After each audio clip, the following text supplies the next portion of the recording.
Okay.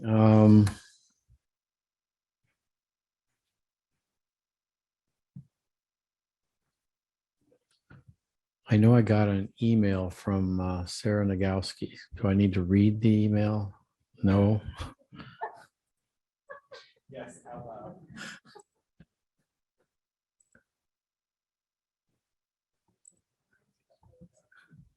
Okay. Next on our agenda then is the Long Range Strategic Planning Council report, read the future of Bar Association space. And I want to thank Sarah Nagowski for stepping into the shoes of our departed liaison for this group because it's tough to take over from somebody else. And she's done an admirable job of trying to bring the whole committee up to speed and move this whole big project forward. So thank you very, very much for doing that. Now, turning the floor over to you. I appreciate that. I like to say I am just kind of keeping those shoes warm. I call myself like just a kind of a caretaker as we're waiting for the next person who's going to really pick up, especially this project, and get it across the finish line. And so Brian mentioned earlier some of the projects the Long Range Strategic Planning Council is looking at. And I just happen to have those in my portfolio. One is desk books and one is kind of a cross department effort looking at a marketing directory. But as Brian promised, the thing that we wanted to show you today is really like the big thing, and kind of like eating an elephant. You have to keep scheduling and you have to keep moving forward, or it's going to be a mighty load as we get closer to 2026.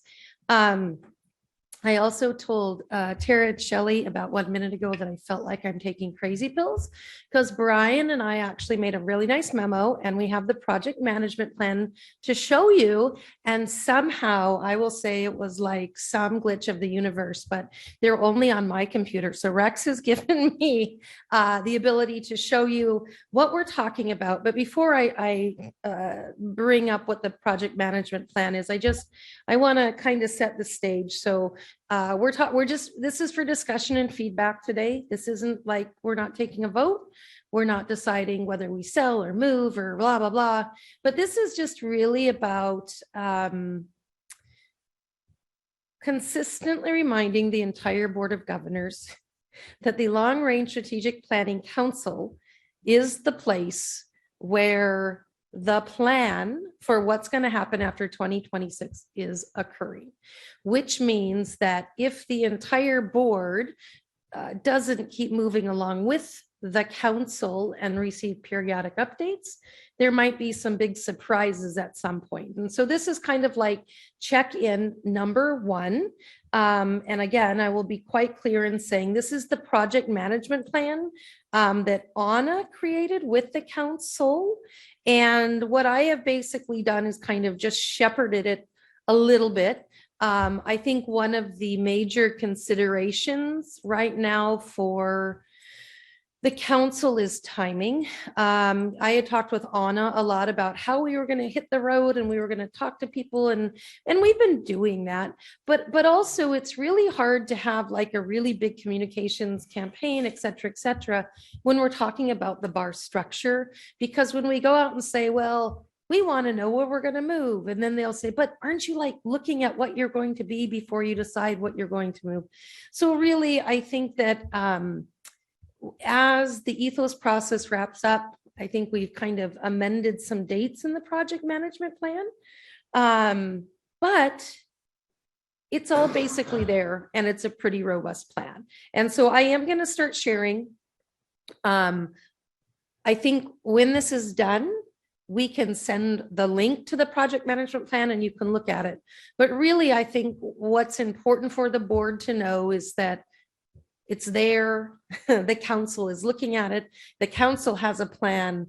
And I expect with any significant, every decision comes back to the board, but the board also has to be aware and approve of the process behind the decisions it's going to make. And with that, Rex has said I get to share my screen, and I do. Boom. There it is. So let me show you this. This is the the facilities project management plan. And you can see right here where we keep doing revisions. And that's important as we keep getting more information and data. But so the project management elements really concept and initiation, definition and planning, launch and execute, performance and control, project close. And so really it just walks through the summary, who's leading it, what it's going to look like.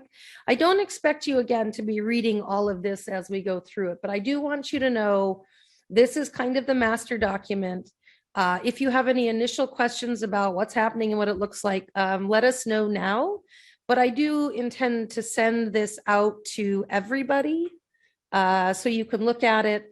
And it's going to be a living document. It's going to keep moving. And I think that's probably what's also really important, that I expect some changes in the timeline. So this is major milestones that's coming out with our current broker to help you kind of review what's happening, how by 2024 through 2025 through 2026, when we actually have to be somewhere different, perhaps, what's going to happen. And this is kind of this is the month by month as we go through of all the phases. Again, really, I think next fiscal year, we're going to really be able to hit the road with some of the outreach, some of the feedback, with some of the design work, really finalizing what that looks like, moving into the negotiations, whatever that looks like. But it's a pretty comprehensive plan. There is a stakeholder list that we've derived that we're working on, the communication matrix. So again, I'm sorry you don't have this right in front of you. I'll get it right in front of you. But in essence, this is kind of like big reminder number one, that something major is coming in 2026. And the Long Range Strategic Planning Council is using this as its master document. I hope that the council will continue to bring this forward and have you look at it to keep you up to date. Because again, we really need to keep taking very purposeful steps now to get us towards that finish line. I'm going to stop the share unless we want to go back to it.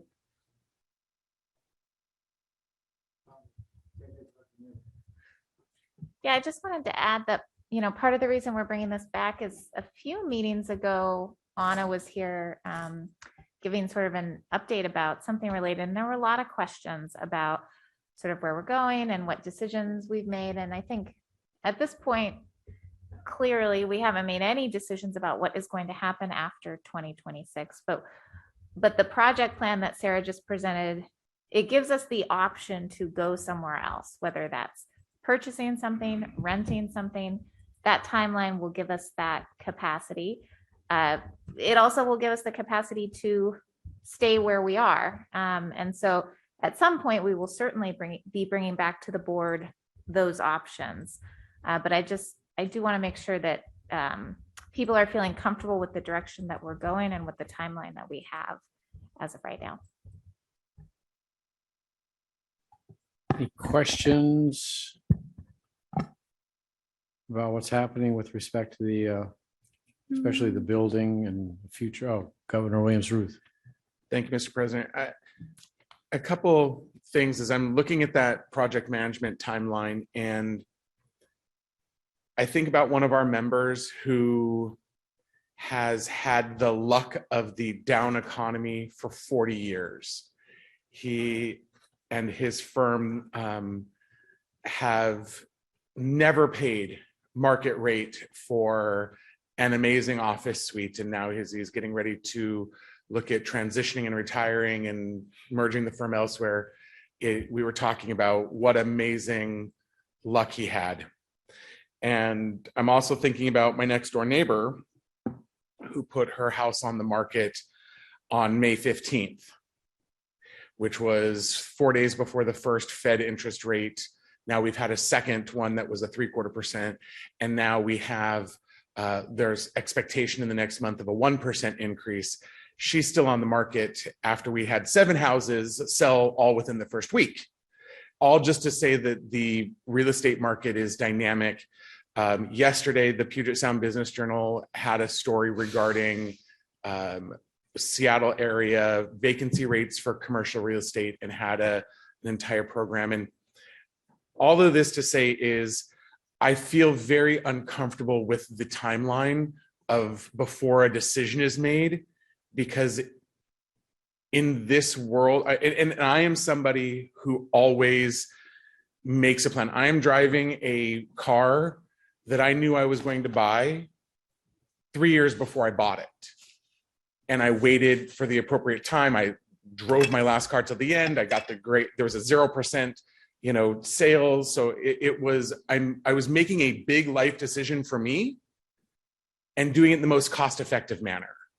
And I'm afraid that the timeline that we have, where we're waiting to make a decision as to what course we're going to go in before we commit, is leaving us with such a small window of having any flexibility to play a market. I mean, it's one of those things where, yeah, I mean, that's what it comes down to. I feel I have nothing wrong with the process. I think it's a great process. I just worry about when the actual decision is going to be made is then going to be like, okay, we've decided today we need to go out and execute tomorrow. And that doesn't leave the flexibility, because we have a date. Let's just say we're going to do something outside of our current location. We have a date certain that we have to be out the door. And I would rather have a decision made, then turn over to our executive management team to work with our real estate management gurus and the brokerages to say, you know what, and there's always a risk.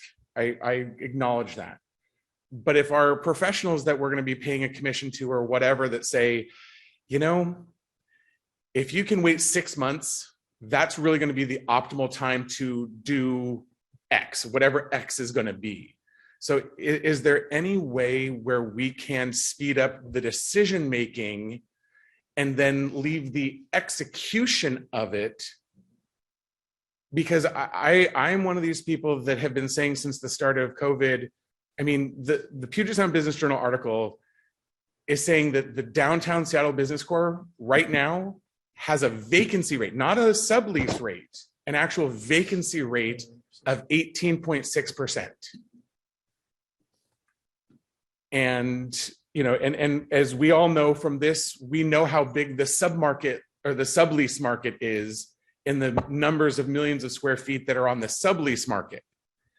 So I don't know that there's, this could be a time where if we're looking to go elsewhere, to buy, to rent, to lease, move to a different municipality, whatever, that, getting something locked in, getting a memorandum of understanding, knowing when it's going to happen, that there just may be financial times where our existing plan doesn't give us as much flexibility. So I guess it's a long question of saying, is there any way that we can get to a decision quicker and allow for the execution of it by the staff to be in a time that's not going to be holding them over a barrel? Executive Director Nevitt. So we didn't go through this in detail, and as Sarah mentioned, you all didn't have this in your materials, but I want to clarify that I believe that the decision-making is intended to happen early in 2023. So right now we're in phase 2, and phase 2, what the plan there was to gather business requirements. So from our employees, from members, from volunteers, and from the public.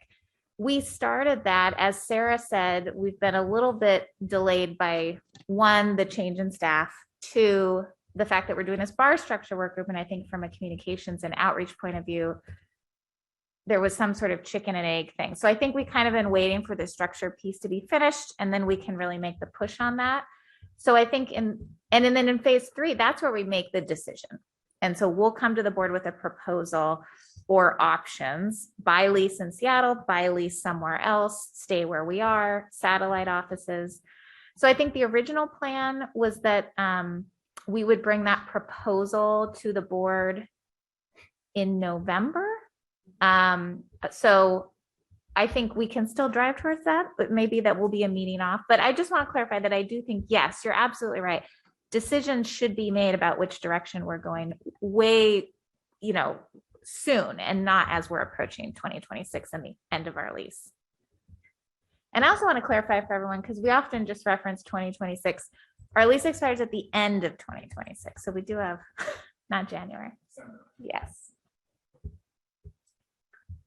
Thank you. I must have misread something. I thought that the decision was not going to be made until early 2024. I'm sorry, early 2025 or late 2024. So I'm much more comfortable with a decision in 2023. I had obviously misunderstood. Thank you. I think, and maybe like in broad strokes, that's helpful to say as well, that this was going to be the year of really going out. What do you want? What do we need? And a chicken and egg. I like how that says, it's just been hard to go out and say, if we do all this work, I don't want to presuppose anything's going to happen with Ethos. Maybe it's going to look way different, but knowing with some certainty, hopefully what our structure is going to look like, I think we can begin to do that work. I think we can look at our options.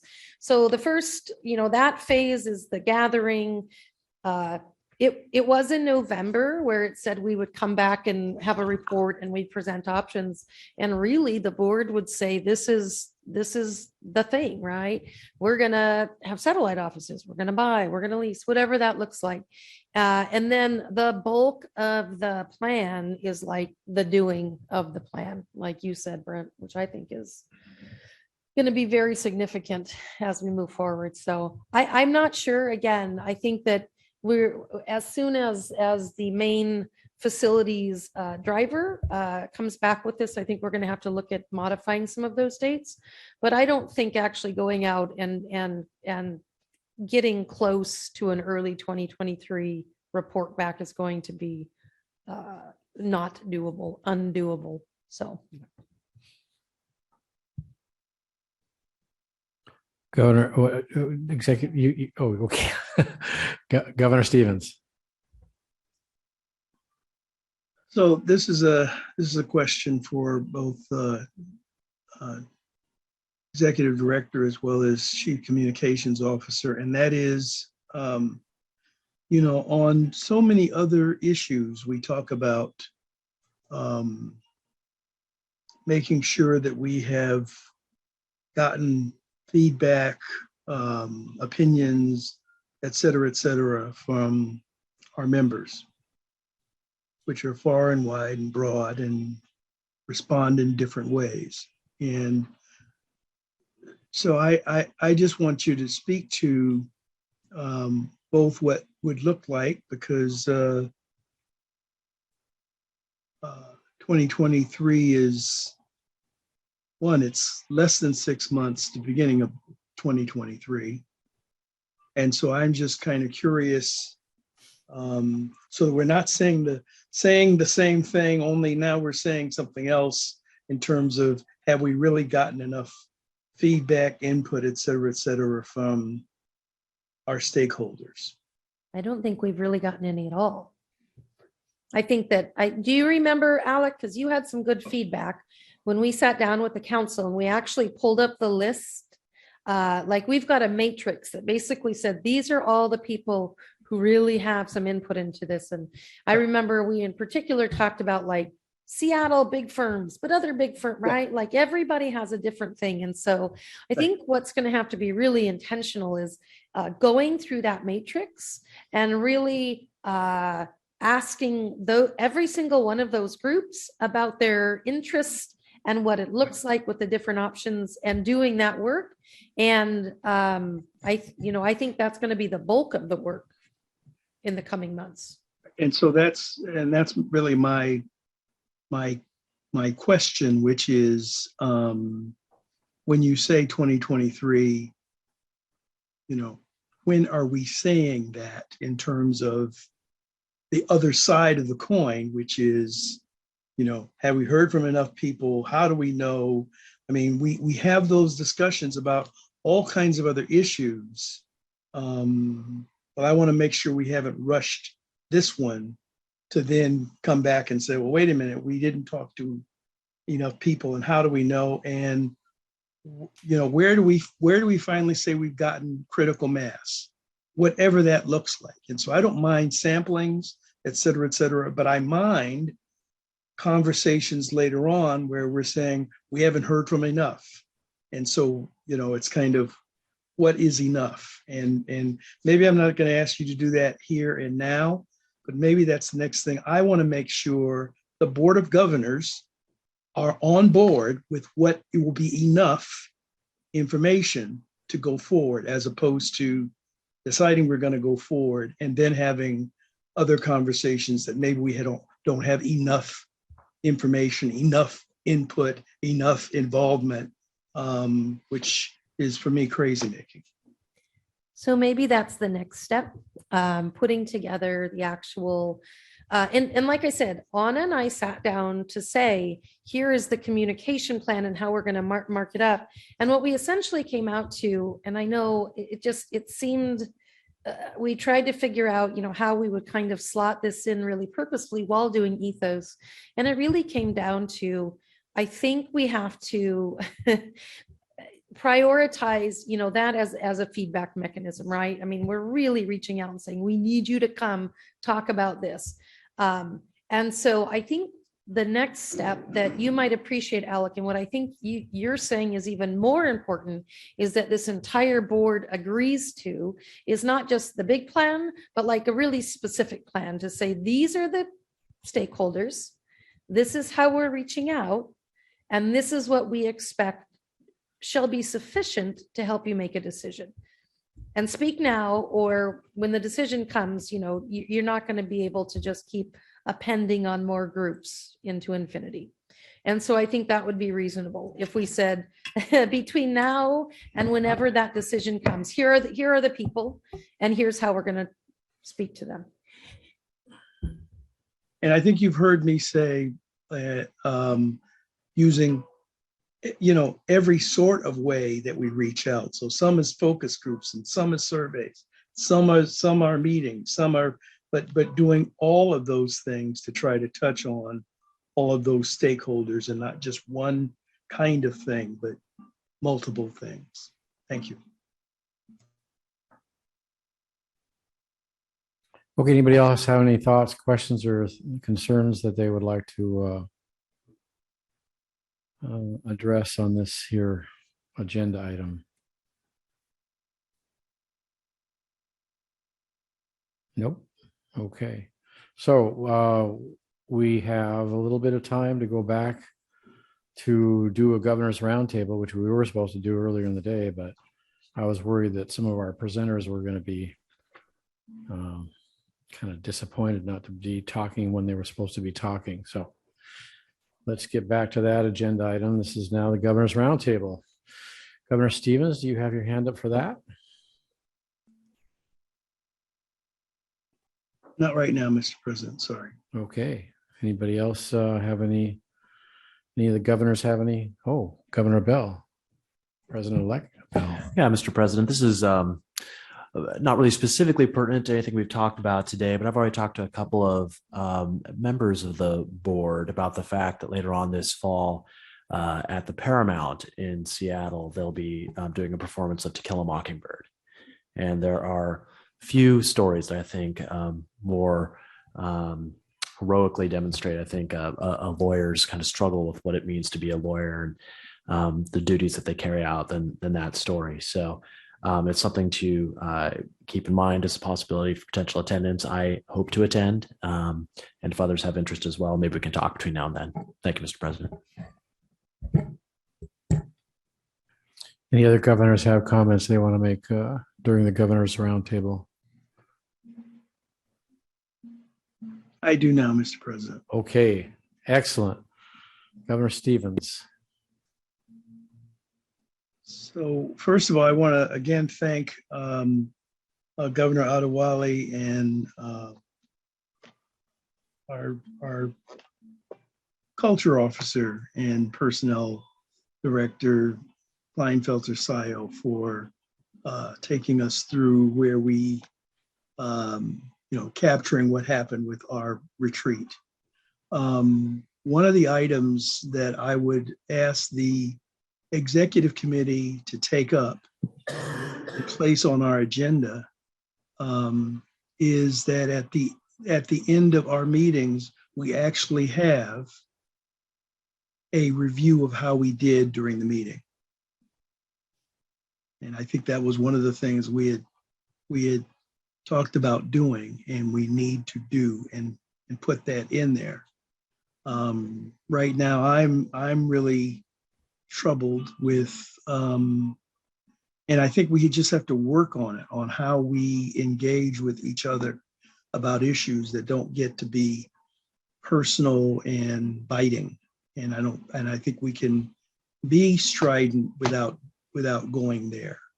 But right now, if I were to make an assessment, and I am not making an assessment without saying I'm a part of the whole, so I'm a part of the problem or need to be a part of the solution, which is we have to do better.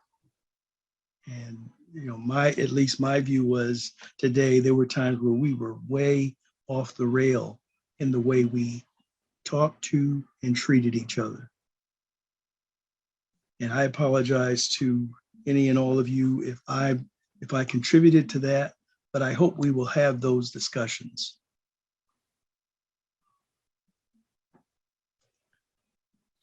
Any other governors want to share during the governor's roundtable? It's 4:39. We're supposed to adjourn at 5. So if I remember my parliamentarian there, if we adjourn before the time, don't I have to get a motion to recess or whatever? No? Okay. Well, unless somebody's got something else that's just really pressing on their minds that they want to share today, I do want to go over the schedule for tomorrow and this evening. We have a dinner at the Marriott. It should be on your schedule of events, and that starts at 6:00 tonight. Tomorrow morning, we have a working breakfast. We're going to have a new governor orientation session 3. That goes from 8 a.m. to 10 a.m. Breakfast starts at 7:45, and then our board meeting starts at 10 a.m. And then on Saturday, right here in this very building, we have our ethos meeting, and that starts at 9 o'clock. There is an opportunity for breakfast at 8 o'clock. So that's the schedule from here on out. All right. Okay, so unless there's an objection, thank you all for being here. I hope that we have a little bit more attendance by the governors tomorrow so that we don't have to worry about squeaking into the finish line for quorum. And I'll see you all tomorrow morning bright and early. Thanks very much.